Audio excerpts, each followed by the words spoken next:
The extermination fleet arrived at dawn on a morning that should have been beautiful. Una stood at the entrance to the valley and watched the ships descend through clouds painted gold and crimson by the rising sun. There were 12 vessels in total, enough firepower to sterilize the entire moon if the company decided the minerals were worth that level of destruction. The cubs stood around her in a triangle formation that they had adopted without any instruction from her Baram on her right, Hanuel on her left, Dari directly in front with his small body positioned as if he could shield her from anything. Behind them waited every Karath on Varik 7. Grandfather had positioned himself at the head of the assembled packs, his scarred body a monument to survival against impossible odds. The other alphas had taken positions according to a hierarchy that Una still did not fully understand.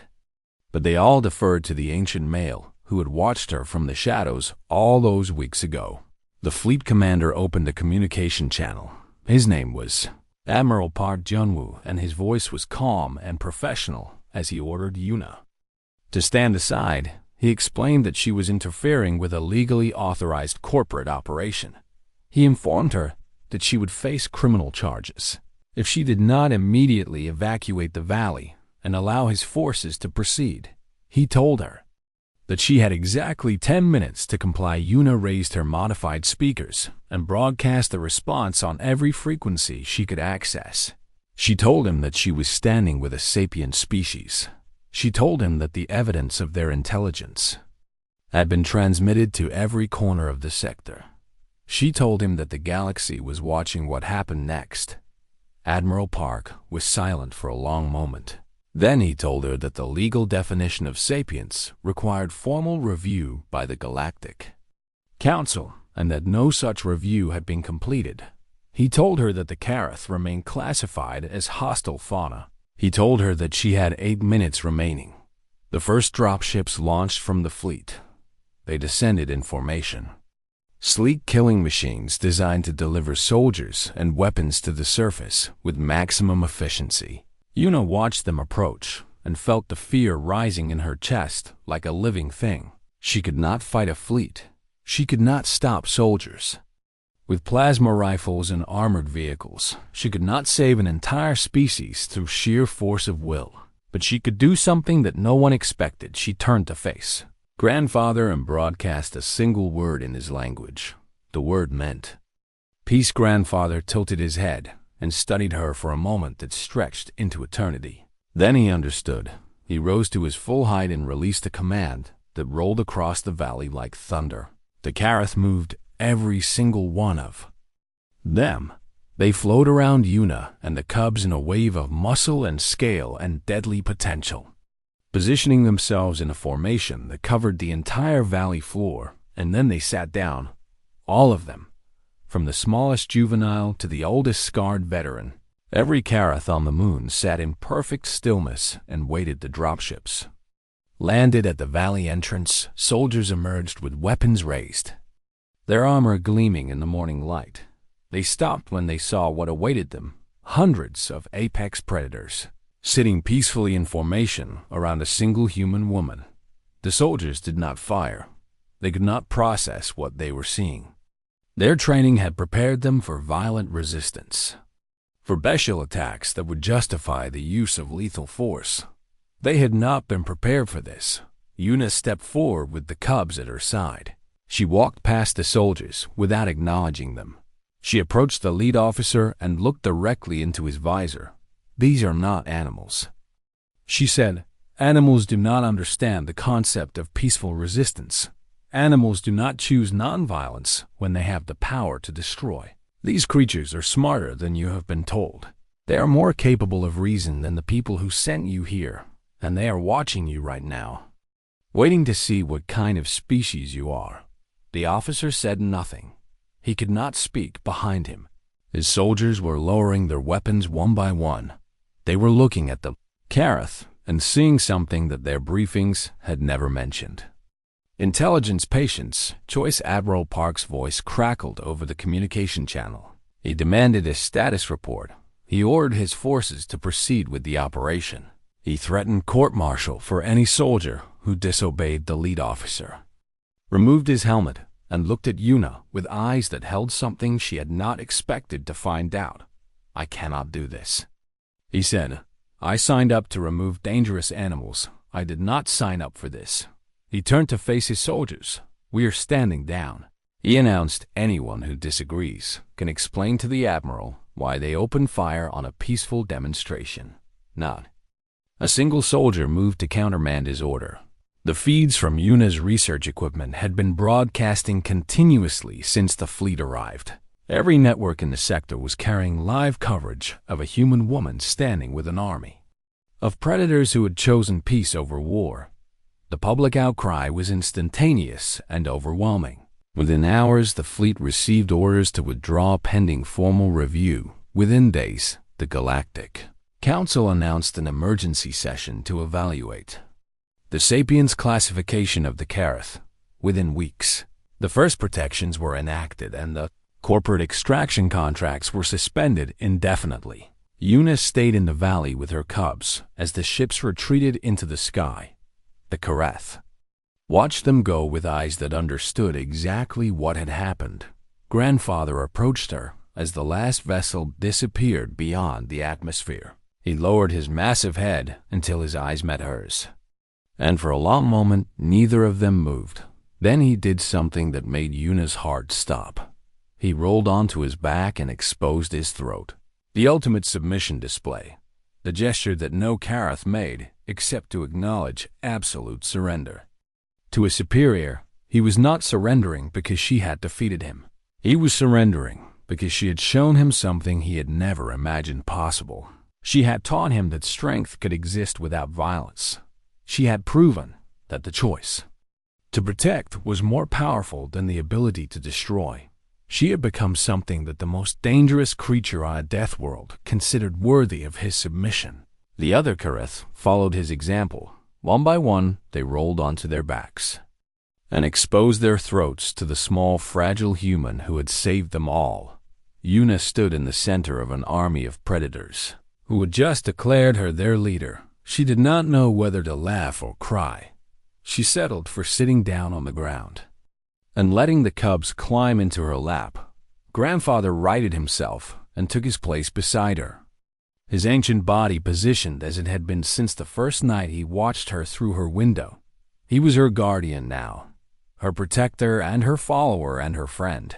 The Alpha of Varric 7 had found someone he feared, not because she could harm him, not because she was stronger or faster or more deadly. He feared her because she had shown him a kind of power he had never known existed. The power to change everything without destroying anything. The power to win a war without fighting a fighting single battle. The power of a human who had looked at the most dangerous creatures in the galaxy and seen something worth saving. Yuna sat in the valley with her cubs sleeping in her lap and grandfather breathing beside her, and the whole moon spread out around her like a kingdom she had never asked to rule. She was home now, and nothing in the galaxy was ever going to take that away from her. Yuna had become something she never expected to be. She was a criminal now, a traitor to corporate interests and a violator of at least 6 different galactic regulations regarding the interference with sanctioned fauna removal operations. She did not care. The first thing she did was transmit every piece of evidence she had gathered to every academic institution and media network and wildlife advocacy group in the sector. The response was immediate and overwhelming. Messages flooded her terminal from researchers who had studied her previous work and wanted to help journalists who requested interviews and access to her footage. Protest movements began organizing across a dozen worlds, but none of it would matter in time. The legal challenges would take months to process through the galactic courts. The extermination fleet was now 4 days away. Yuna stopped sleeping. She spent every hour modifying her communication equipment and refining her understanding of the Karath language. She had learned enough to convey simple concepts now. She could express danger and safety and movement and time. She could not explain that ships were coming from the sky to kill them all. She could not describe extinction to creatures who had never conceived of such a thing. On the third day before the fleet was scheduled to arrive, Yuna made a decision that terrified her. She left the cubs in her shelter and walked alone into grandfather's territory. She carried nothing except her modified speakers and the knowledge that what she was about to attempt had never been done by any human in recorded history. She was going to ask the Karath for help. Grandfather found her before she had traveled a kilometer from her outpost. He emerged from the undergrowth with his pack behind him, and they surrounded her in a formation that could have been threatening, but somehow felt protective. Instead, Yuna raised her speakers and began to broadcast. She used every word she had learned and invented, new ones for concepts that had no equivalent. In their language, she told them that danger was coming.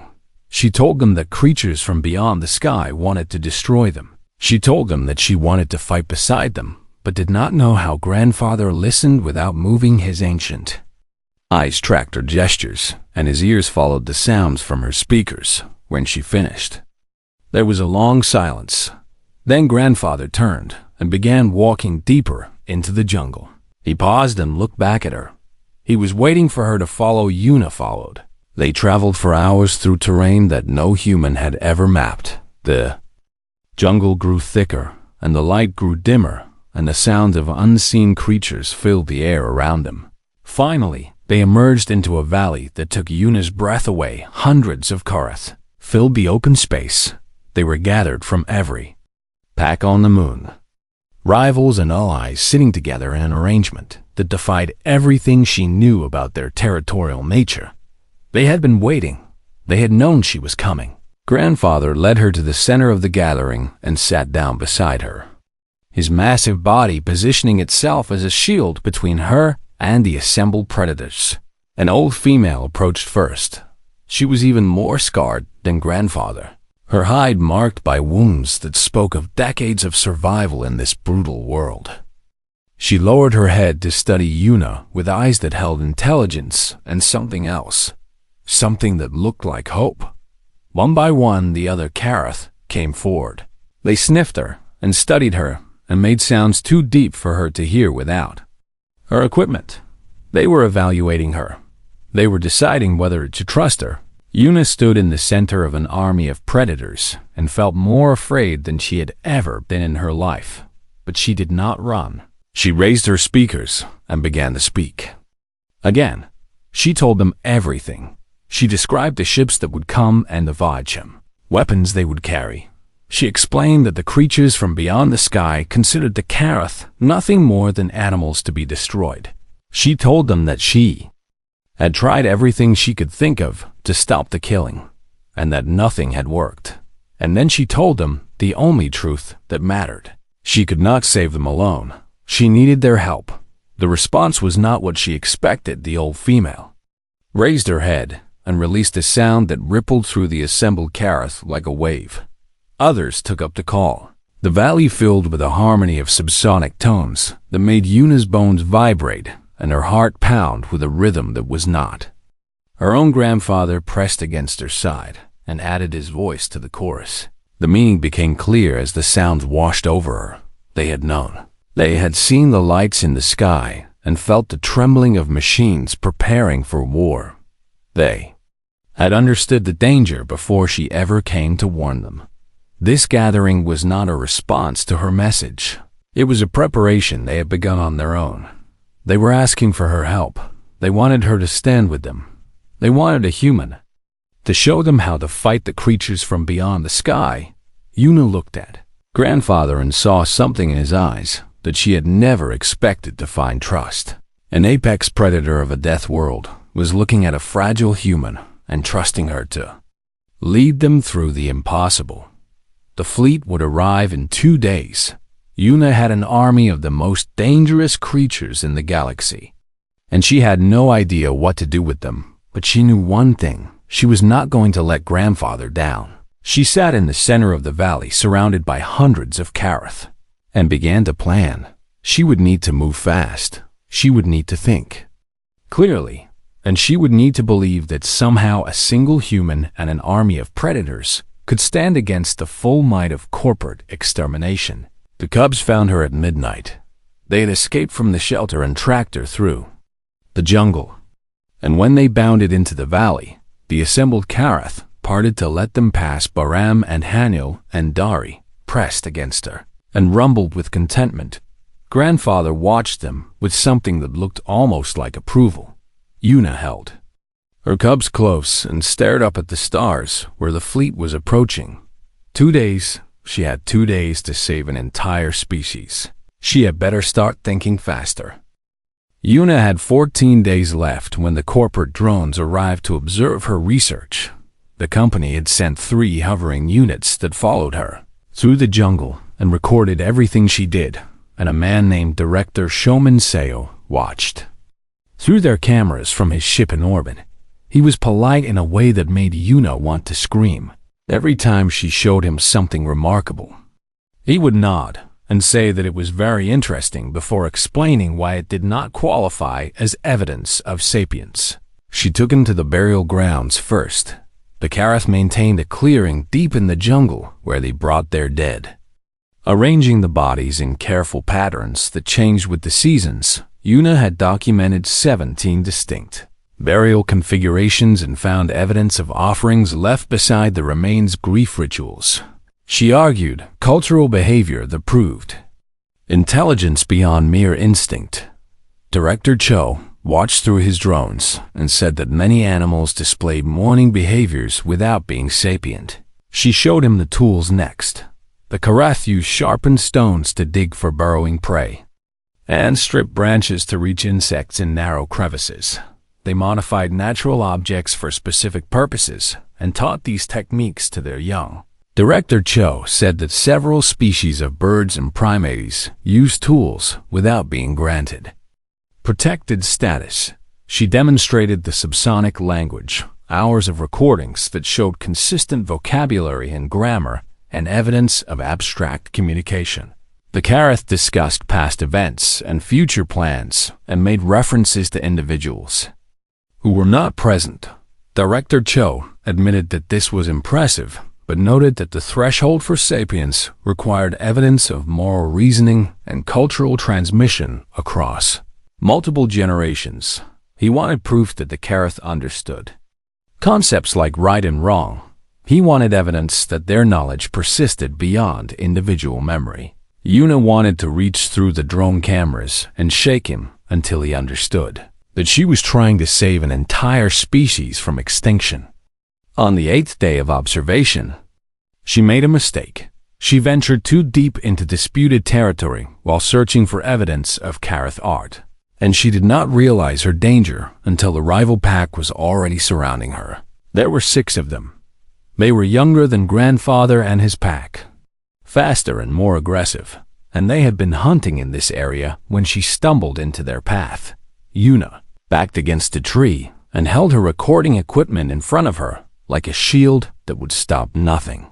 The cubs were with her. Baram and Hanyu positioned themselves in front of her, their small bodies rigid with fear, but refusing to run. Dari pressed against her legs and made a high-pitched keening sound that Yuna had never heard before. The rival alpha lunged. Yuna threw herself over the cubs without thinking, covering them with her body as she waited for the impact that would tear her apart. It never came. The sound that filled the jungle was like thunder, made physical, a subsonic roar that shook leaves from the trees and made Yuna's vision blur with the force of it. Grandfather crashed through the undergrowth with his pack behind him, and the battle that followed was over in seconds. The rival alpha fled with his pack, leaving blood trails through the crushed vegetation. But grandfather did not pursue. He turned and approached the tree where Yuna lay curled around the cubs. She looked up at him through the tears streaming down her face and saw something in his ancient eyes that she could not name. He lowered his massive head until his scarred muzzle was inches from her bleeding shoulder. She had been wounded in the attack. One of the rival Karath had caught her with a glancing blow that had opened a gash across her upper arm, and the blood was soaking through her jacket in a spreading stain. Grandfather pressed his head against her injury. The pressure hurt, But Yuna did not pull away.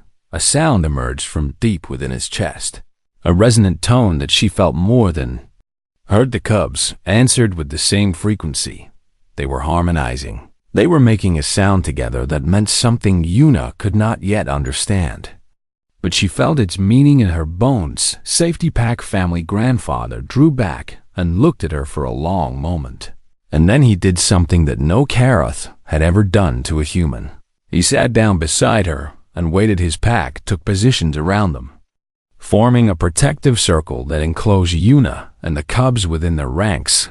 They were guarding her. They were treating her as one of their own. The corporate drones had captured everything. Yuna saw them hovering at the edge of the clearing.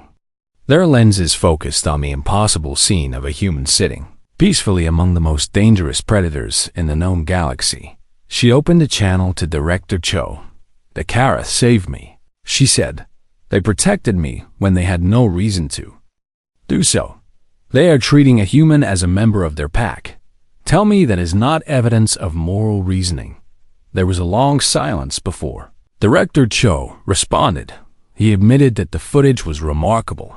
He acknowledged that it suggested a level of social complexity previously unknown in non-sapient species. Then he told her that the decision had already been made. The mineral deposits were too valuable. The extraction contracts had already been signed. The extermination fleet would arrive in 6 days, regardless of what she had proven. The Sapiens Review would be conducted posthumously if the Karath were already dead. Yuna listened to him explain that her evidence would be preserved for academic study and that her work would be cited in future research papers. She listened to him thank her for her dedication to science. Then she closed the channel and sat in the jungle surrounded by creatures who had just saved her life. Grandfather rumbled a question she could not answer. She did not know how to tell him that everything he had done would not be enough. She did not know how to explain that the galaxy had already decided his kind did not deserve to exist. But she knew one thing with absolute certainty. She was not going to let them die without a fight. 3 weeks passed, and Yuna began to wonder if she had gone insane. The cubs were thriving. The smallest one, whom she had named Dari, had doubled in size and now followed her everywhere like a shadow that refused to leave. The 2 larger cubs were Baram and Haniel, and they had developed distinct personalities that Yuna documented in her research logs. Every night Baram was bold and curious, always investigating new sounds and smells with a fearlessness that worried her. Haniel was cautious and watchful, preferring to observe from a distance before approaching anything unfamiliar. Dari was simply attached to Yuna in a way that defied everything she knew about Karath behavior. The cub slept pressed against her side every night and whimpered when she left the shelter for even a few minutes. Yuna had stopped pretending that she was maintaining scientific objectivity. These were her cubs now. She had saved them and fed them and taught them to respond to her voice. And somewhere along the way she had started to love them, but something else was happening that she could not explain. The wild Karath had not attacked her every day when she ventured outside to collect samples or check her equipment. She would see them watching from the tree line. At first there had been only 1 or 2 massive shapes that melted into the shadows whenever she looked directly at them. Now there were dozens. They circled her perimeter at all hours, their movements synchronized in ways that spoke of communication and planning. They should have killed her by now. The research logs from previous expeditions were full of accounts of Karath attacking any human who stayed too long in one location. They were territorial and aggressive and utterly without mercy when it came to defending their hunting grounds. But they had not touched her.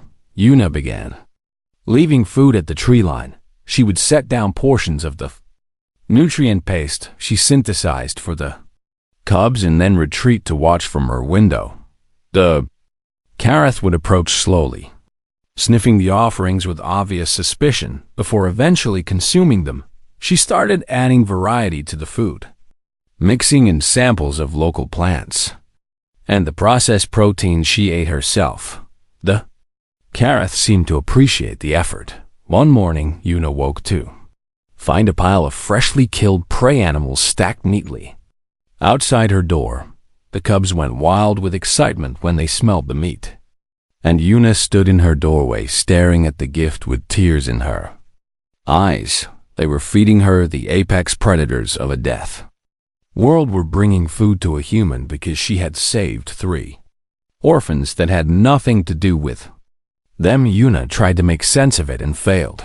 She began attempting communication. The Kareth made sounds that were too low for most species to hear, subsonic rumbles that vibrated through the ground. Rather than the air, Yuna modified her audio equipment to detect these frequencies and discovered a complex language hidden beneath the threshold of normal hearing. They were talking to each other. Constantly, they were talking about her. She could not understand the meaning yet, but she recognized patterns in the sounds they made. Certain rumbles always preceded movement toward her shelter. Others seemed to signal retreat or caution, and one specific frequency, a deep resonant tone that made her bones ache when she played it back, always came from the same source, the Alpha she had been calling him grandfather in her notes, because he was clearly the oldest Kareth she had ever seen. His hide was covered in scars from countless battles, and one of his 6 limbs moved stiffly from an old injury that had never fully healed, but his eyes were sharp and clear. And when he looked at her, Yuna felt like she was being evaluated by something far more intelligent than any beast. Grandfather came closer every day. At first he had stayed at the edge of the tree line with the others. Then he began approaching the perimeter of her lights. Then he started waiting just beyond her door when she emerged each morning. The cubs would run to greet him, and Grandfather would lower his massive head to let them climb over his scarred hide. He never hurt them. He never tried to take them away. He just watched Yuna with those ancient knowing eyes and made sounds too deep for her to hear. She started broadcasting her own messages using the modified speakers she had built. Simple things at first: greetings and acknowledgments and expressions of gratitude for the food they brought. Grandfather would tilt his head when she spoke, his ears swiveling to track the artificial sounds. She did not know if he understood, but he kept coming back 26 days after Yuna had rescued the cubs. Her communication terminal lit up with an incoming priority message from the Galactic Survey. She read it 3 times before the meaning sank in. A corporate survey ship had detected valuable mineral deposits beneath the surface of RX-7. The deposits were extensive enough to justify industrial extraction. Industrial extraction required the removal of all hostile fauna from the operational zone. The Kareth had been officially classified as non-sapient and approved for extermination. The company would arrive in 30 days to begin the cleansing operation. Yuna sat in her shelter with the message glowing on her screen, and the cubs sleeping peacefully at her feet. Outside, Grandfather waited in the darkness like he did every night now. He had brought her food and accepted her offerings and let her cubs climb over his ancient body like he was nothing more than a patient old guardian. And in 30 days, someone was going to come and kill him. Yuna looked at the cubs, and then at the shadow beyond her window, and then at the message that was asking her to stand aside and let an entire species die for the sake of corporate profit. She closed the message without responding. Tomorrow, she would begin gathering evidence. Tomorrow, she would start fighting for creatures that the galaxy had already condemned. Tonight she would sit with her cubs and listen to Grandfather breathing in the darkness and pretend that 30 days was not already counting down toward disaster. The jungle moon of RX-7 had killed 14 researchers before Dr. Seo Yuna arrived. and the Galactic Survey had classified it as a death world of the highest order. Yuna did not care about the classification. She had requested this assignment specifically because everyone else had refused it. And she wanted to study the creatures that had earned this moon its terrible reputation. The Karath were apex predators, unlike anything the galaxy had ever documented. They stood 3 meters tall at the shoulder, with 6 powerful limbs that could tear through reinforced steel. And their hide was thick enough to deflect standard plasma fire. The survey had recommended immediate extermination when the first colony ship had attempted to land here 40 years ago. That colony ship had lasted 6 hours before the Karath tore it apart. Yuna had been on Vurak 7 for 11 months now, and she had learned to respect the jungle in ways the colonists never had. She moved carefully through the undergrowth, her scanner tracking the heat signatures of the massive creatures that roamed these forests. Today she was following a trail she had never seen before.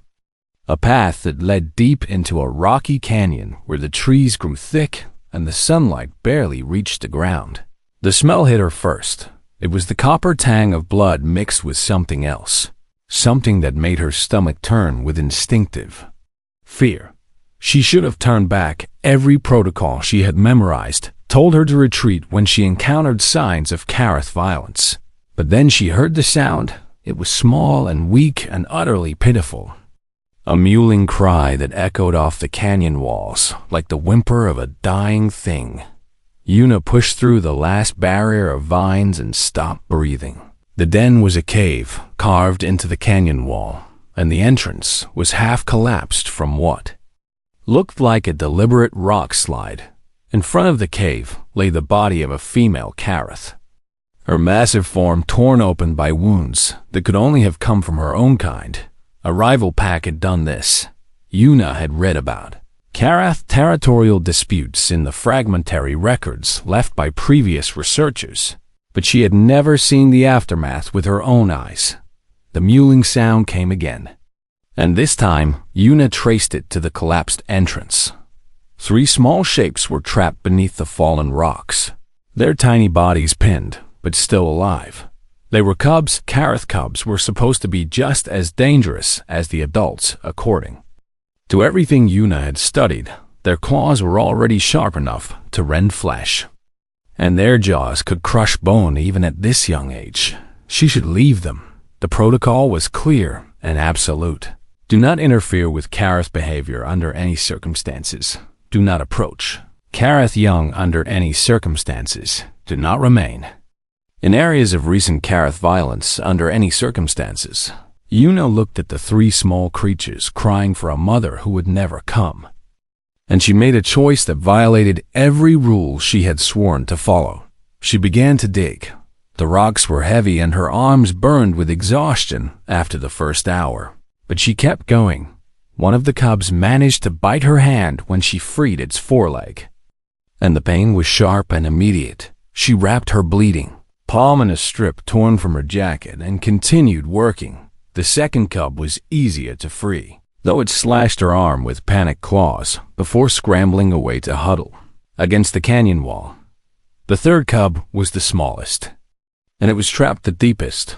Yuna had to crawl partially into the collapsed cave to reach it, her shoulders scraping against the jagged stone as she stretched her arm as far as it would go. The cub bit her fingers when she touched it, but it was too weak to cause real damage. She pulled it free and held it against her chest, feeling its rapid heartbeat against her own. 3 cubs, 3 orphans who would die without care. Yuna looked at her bleeding hands and her torn jacket and the scratches that covered her arms, and she made another choice. She could not carry all 3 at once. So she made a sling from her jacket and placed the smallest cub inside. The other 2 watched her with eyes that were far too intelligent for simple beasts. And when she began walking back toward her outpost, they followed. The journey took 4 hours. Yuna had to stop several times to rest, and each time the 2 larger cubs would sit beside her and wait with a patience that seemed wrong for creatures their age. They were learning her. She could see it in the way they watched her movements and responded to her voice When she finally reached her outpost, she sealed the door behind her and set the smallest cub down on her sleeping mat. All three of them were starving. Una spent the next 2 hours synthesizing a nutrient formula that might sustain them, running analysis after analysis on the samples she had collected from their dead mother. The cubs ate everything she gave them and then curled together in the corner of her small shelter, their bodies pressed tight against one another for warmth. Una sat down against the opposite wall and finally allowed herself to feel the full weight of what she had done. She had rescued Kareth cubs. She had brought them into her home. She had made herself responsible for the survival of 3 creatures that every authority in the galaxy would tell her to destroy. The smallest cub opened its eyes and looked at her across the room, and Una saw something in that gaze that made her breath catch in her throat. Recognition. The cub knew what she had done. It understood that she had saved its life. Una did not sleep that night. She sat against the wall and watched the cubs breathe, and wondered what tomorrow would bring. She did not notice the shadow that passed across her window as the moon rose. She did not see the massive shape that settled into the tree line just beyond her perimeter lights. She did not know that she was being watched. The alpha of this region had followed her trail from the canyon. He had seen her dig his rival's offspring from the rubble. He had watched her carry them through the jungle, with her own blood dripping onto the ground. Now he sat in the darkness and studied the small shelter where a single human had done something that no creature in his long memory had ever done before. She had touched Kareth young, and they had not killed her. She had taken cubs that were not her own, and she had chosen to protect them. The alpha did not understand. He had seen humans before, had watched them scream and die when his pack hunted them, had learned that they were fragile and weak and easy to break. But this one was different.